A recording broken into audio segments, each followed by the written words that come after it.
আজকে আমাদের সঙ্গে বন্ধুত্বের জন্য এত আগ্রহ প্রকাশ করছেন, তারা যখন প্রকাশ্যে সেই রকম একজন ব্যক্তিকে, যাকে এই দেশের আইন আদালতে বিচার হওয়ার পর দোষী সাব্যস্ত করে সাজা দিয়েছে এবং তাকে আনুষ্ঠানিকভাবে তাদের সঙ্গে চুক্তি থাকার কারণে বলা হচ্ছে আমাদের কাছে তাকে হস্তান্তর করো, তার কোনো রেসপন্স তারা করেনি।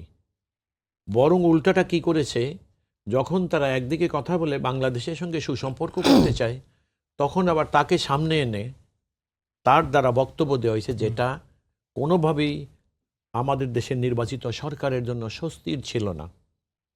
এখন আপনি যদি মুখে বলেন একরকম আর কাজ করেন আর এক রকম, তাহলে সেটাকে সূক্ষ্মভাবে পরীক্ষা নিরীক্ষা করার পরে যে বিষয়টা দেখতে হবে এবং এই সরকারের দেখা দায়িত্ব বলে আমি ব্যক্তিগতভাবে মনে করি, সেটা হলো এই যে তখন সরকার মনে করে যে তারা যে আহ্বান আমাদেরকে জানিয়েছে সুসম্পর্ক করার, এটা আসলে মুখের তাদের কথা, তাদের আন্তরিকতার এখানে ঘাটতি আছে।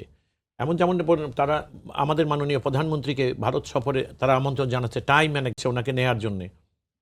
এটা যদি সত্যিকার অর্থে বা আন্তরিকভাবে তারা চাইতেন, তাহলে যেই সব কারণগুলো ইতিমধ্যে, অর্থাৎ বিশেষ করে শেখ হাসিনার প্রত্যাবর্তনটাই যখন সামনে নিয়ে আসেন, এটা কিন্তু এক ধরনের, আমি শুরু করেছিলাম সেই জন্যই যে আভ্যন্তরীণ রাজনীতিতে দেখবেন এক একটার পর একটা এই স্বৈরাচার সরকার তৈরি করতো, আর একটা ইস্যু তৈরি করে আগেরটাকে তলিয়ে দিত। আন্তর্জাতিক রাজনীতিতে এইরকম ইস্যু যাতে তৈরি না হয়, ভারত সরকারের সেদিকে সতর্কতার সাথে খেয়াল রাখা উচিত ছিল।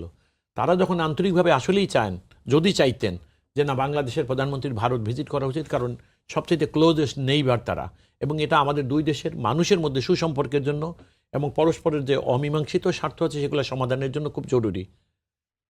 তাহলে এইটার মধ্যে আন্তরিকতার ঘাটতি থাকার কারণেই তারা কি করলেন, মুখে যাই বললেন না কেন মাঝখানে এটাই যাতে সেট পড়ে যায়, সেখানে রাজনৈতিকভাবে তারা আনুষ্ঠানিকভাবে উপস্থাপন করলেন।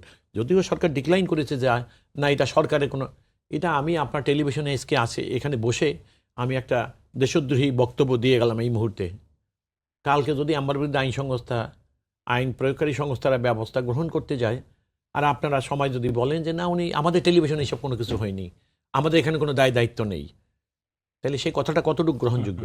সেইখানে ওনারা বাংলাদেশের সঙ্গে সুসম্পর্ক চায়, আবার বাংলাদেশটাকে সকল কিছুকে ধ্বংস করে যিনি অন্যায়ভাবে সেখানে একজন অপরাধী সেজে আছে, সেই মানুষটাকে আমাদের রাজনীতির কাউন্টার হিসেবে উপস্থাপন করে। আপনি লক্ষ্য করবেন এটা অত্যন্ত দুঃখজনক।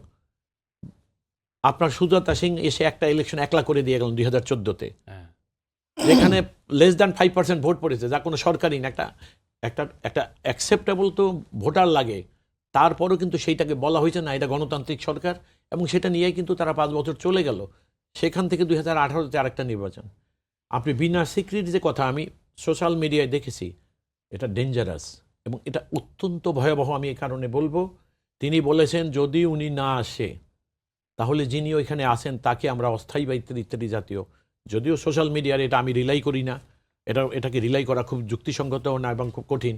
এটাকে পরীক্ষা নিরীক্ষা করে দেখার বিষয়টা আমার মনে হচ্ছে আমাদের সরকারের, কিন্তু এটা খুব আপত্তিকর বক্তব্য আমি মনে করি। সুতরাং আমি যদি এইভাবে কনক্লুড করি সেটা হলো এই যে ভারত আসলে মুখে যতই বলে না কেন যে বাংলাদেশের সঙ্গে আমাদের সুসম্পর্ক করতে চাই আমরা, কিন্তু ভারত আমাদের বন্ধু হিসাবে, বড় বৃহৎ বন্ধু হিসাবে তারা কিন্তু এটা কখনো করে নাই। ভারত চেয়েছিল তাদের মন মতো একটা সরকার এদেশে বানিয়ে তারা সরকারের সঙ্গে সরকারের সুসম্পর্ক থাকবে, যেটাকে তারা ভারতের সঙ্গে বাংলাদেশের জনগণের সম্পর্ক বলে চালিয়ে দেবে, এবং একটা যুক্তিসঙ্গতের সময় তারা চালিয়েছেও বটে। তো সেই দিন বোধহয় এখন শেষ হয়ে গেছে। এখন বিষয়টাকে আসল জায়গায় আসতে হবে, অর্থাৎ বাংলাদেশের সঙ্গে ভারতের সুসম্পর্ক করতে হলে বাংলাদেশের মানুষের সঙ্গে ভারতের মানুষের সুসম্পর্ক করতে হবে, আর সেখানে সরকার সৎ হতে হবে। ওই চাণক্য রাজনীতি করে চলবে না।